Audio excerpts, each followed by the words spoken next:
কি বলছেন শুভেন্দু অধিকারী বাঁকুড়া রোন্দায় সরাসরি। বিধায়ক, জেলা সভাপতি, বিরোধী দলনেতা সহ আমরা সবাই তাপসের পাশে দাঁড়াতে এসেছি।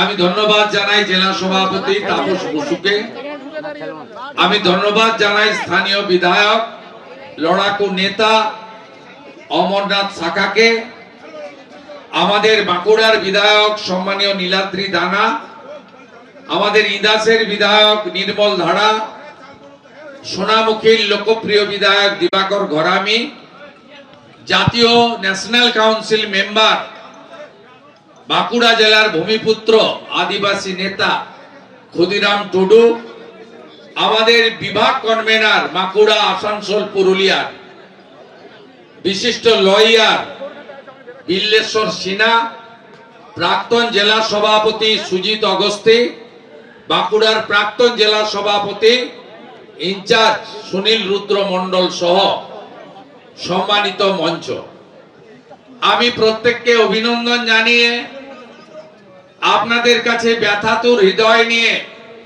ওদা থানা ঢিলছোড়া দরতে আপনারা সমবেত হয়েছেন। মূলত একটা বিধানসভার কর্মী সমর্থকরা এসেছেন, পাশাপাশি দু চারজন শুনে হয়তো এসেছেন। তো আপনারা মূলত একটা বিধানসভার কয়েক হাজার কর্মী এসেছেন। আমরা শুধু এই 700-800 মিটার হাঁটা বা সভা করে শেষ করিনি। আমি অমরদা, তাপস বাবু, দিবাকর ঘরামি এবং আমাদের সাংসদ পার্টির সাধারণ সম্পাদক সৌমিত্র খাঁকে সাথে নিয়ে আমরা প্রথম তাপস বারিকের বাড়িতে গেছি। তার পিতা মাতা কার্যত অসুস্থ, মূর্ছা যাচ্ছেন, বিভৎস কান্নার রোল, সে দৃশ্য চোখে দেখার মতো নয়। আমরা বাড়ি পরিদর্শন করেছি। শিকল তুলে রাত্রি 2টোর সময় অকৃতদার তরুণ আমাদের নাকাইঝুড়ি অঞ্চলের শক্তি কেন্দ্র প্রমুখ, ওদা বিধানসভার আইটির কো কনভেনার তাপস বারিককে পিতা মাতার সঙ্গে পেট্রোল ঢেলে পুড়িয়ে দেওয়ার ব্যবস্থা করেছিল। বলছেন আমি গেছি হচ্ছে পার্টির প্রধান হিসেবে। ইউপিএসসির নিয়ম আছে, আমাদের সিংলা সাহেব ইউপিএসসি পাশ করে উনি অফিসার হয়েছিলেন।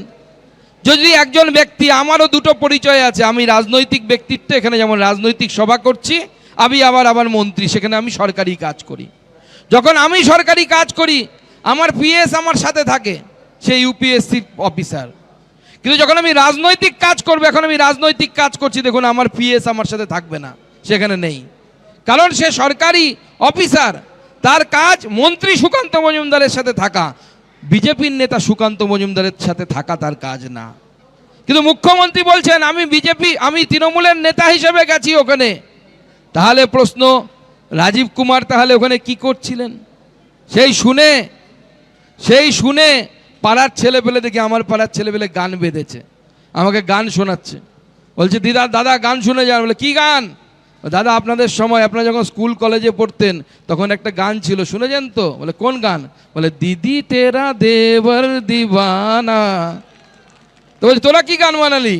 বলছে দিদি তেরা ডিজি দিবানা, হায় রাম ইডি কো দালে দানা, হায় রাম ইডি কো দালে দানা। পাড়ার ছেলেবেলে গান বানাচ্ছে, বলে যেখানে দিদি সেখানে ডিজি, যেখানে দিদি সেখানে ডিজি। এবার এই ডিজি রিটায়ার করে গেছে, তাও মুখ্যমন্ত্রী ছাড়বে না তাকে। দিল্লির কাছে চিঠি পাঠিয়েছে নাকি শুনলাম, যে একে এক্সটেনশন দেয়া হোক, একে বাড়িয়ে দেওয়া হোক, আরও কিছুদিনে ডিজি করে দেওয়া হোক। উপর থেকে বলেছে আমরা তো করতে পারবো না, এর বিরুদ্ধে বিভিন্ন তদন্ত আছে, এর বিরুদ্ধে বিভিন্ন অভিযোগ আছে, কয়লা চুরি, গরু পাচার কী সব আছে। তো তাকে বলেছে যে সুপ্রিম কোর্ট থেকে রায় নিয়ে এসো। সে সুপ্রিম কোর্টে এখনো রায় পায়নি, তার দিদির মাথা খারাপ। দিদি বলছে আমি ডিজিকে ছাড়া থাকবো, কিভাবে থাকবো আর আমি বুঝতে পারছি না। থাকতে পারবেন না মুখ্যমন্ত্রী। রাজীব কুমার যদি ডিজি হয়েও ফিরবে তো না। যদি ডিজি হয়েও ফেরে, দিদির বিসর্জন 100% গ্যারান্টি, বিজেপি বিসর্জন করাবে। আর দিদি নিজেও করে দিয়েছে। দিদি আগে কি বলতেন? যে গরু দুধ দেয় তার কি লাথি খাওয়া ভালো। মুসলমানদেরকে দুধেল গাই বানিয়ে দিল দিদি। এখন বুঝে গেছে ওদিকে হচ্ছে না, ওখানে ঝাঁপ দিয়ে পড়েছে হচ্ছে ওই মুর্শিদাবাদের মূর্খটা হুমায়ুন কবির, সে বেটা লাফিয়েছে। দিদি এখন হিন্দু সাজতে শুরু করেছে, কোথাও জগন্নাথ মন্দির, কোথাও এখানে কি মহাকাল। মহাকাল নামের মধ্যেই বোঝা যাচ্ছে মহাকাল। দিদির কাল এসে গেছে, টাইম, দিদির এবার টাইম এসে গেছে, দিদি এবার চলে যাবে। এসজেডি এর সীমানা ঘেরা ছিল, সেখানে মন্দির করতে গিয়ে আদিবাসীদের জমি পর্যন্ত দিদি দখল করে নিচ্ছে। বিজেপি এটা হতে দেবে না মুখ্যমন্ত্রী। আর আপনারা ভুলবেন না, রামায়ণের গল্পটা মনে আছে তো? তাই বলি, মনে রাখবেন কাল্পনিক ঘটনা। মুখ্যমন্ত্রী মমতা বন্দ্যোপাধ্যায় বসে আছেন, সামনে ফিরহাদ হাকিম, আপনাদের গৌতম দেব, সব নেতারা বসে আছে। মুখ্যমন্ত্রী মমতা বন্দ্যোপাধ্যায় গল্প শোনাচ্ছেন ওদেরকে। ফিরহাদ হাকিম সাহেব বলছে, দিদি এবার অবস্থা খুব খারাপ, শিলিগুড়ির লোক ভোট দেবে না। গৌতম দেব বলছে, বলে কেন? বলছে যে এইবার হিন্দুরা এককাট্টা হয়ে গেছে, বুঝেছে মুখ্যমন্ত্রী শুধু এক পেশে কাজ করে, অন্য দিকের কাজ করে না। তখন মুখ্যমন্ত্রী বলছে, শোন, তোদের একটা গল্প শোনায়, বহু পুরনো গল্প, তোরা হয়তো শুনেছিস। বলছে, বলুন দিদি। গৌতম দেব বসে আছে, ফিরহাদ হাকিম সাহেব বসে আছে, দিদি তাদেরকে গল্প শোনাচ্ছে, রামায়ণের গল্প। রামচন্দ্র, মা সীতা, লক্ষ্মণ বসে আছে বাড়িতে। হঠাৎ সামনে দিয়ে একটা সোনার হরিণ ঘুরতে ঘুরতে যাচ্ছে। দেখে মা সীতার মনে হলো, এই তো সোনার হরিণ, তোরা যে যা বলিস ভাই, আমার সোনার হরিণ চাই। মা রামচন্দ্রকে বললেন, হে ভগবান রামচন্দ্র, যাও, আমার সোনার হরিণটা চাই, আমাকে নিয়ে ধরে নিয়ে এসো। রামচন্দ্র তীর ধনুক নিয়ে দৌড়লেন পেছনে। হরিণ আর ধরা যায় না, হরিণ আর ধরা যায় না। তৃণমূল নেতাদের মতো একবার টাকা নিলে আর পাওয়া যায় না, সেই রকমের হরিণ আর কি। হরিণ দৌড়চ্ছে তো দৌড়চ্ছে। রামচন্দ্র দেখলেন একে ধরা যাবে না, বিপদ, মারি একটা তীর মারলেন।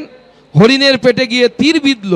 হরিণ মরার সময় দেখলো যে রাক্ষস মারিচে রূপান্তরিত হয়ে গেল। আর সেই মারিচ রামের গলা নকল করে, ভাই লক্ষ্মণ, শীতে বাঁচাও বলে মারা গেল। এবিপি আনন্দ, এগিয়ে থাকে, এগিয়ে রাখে।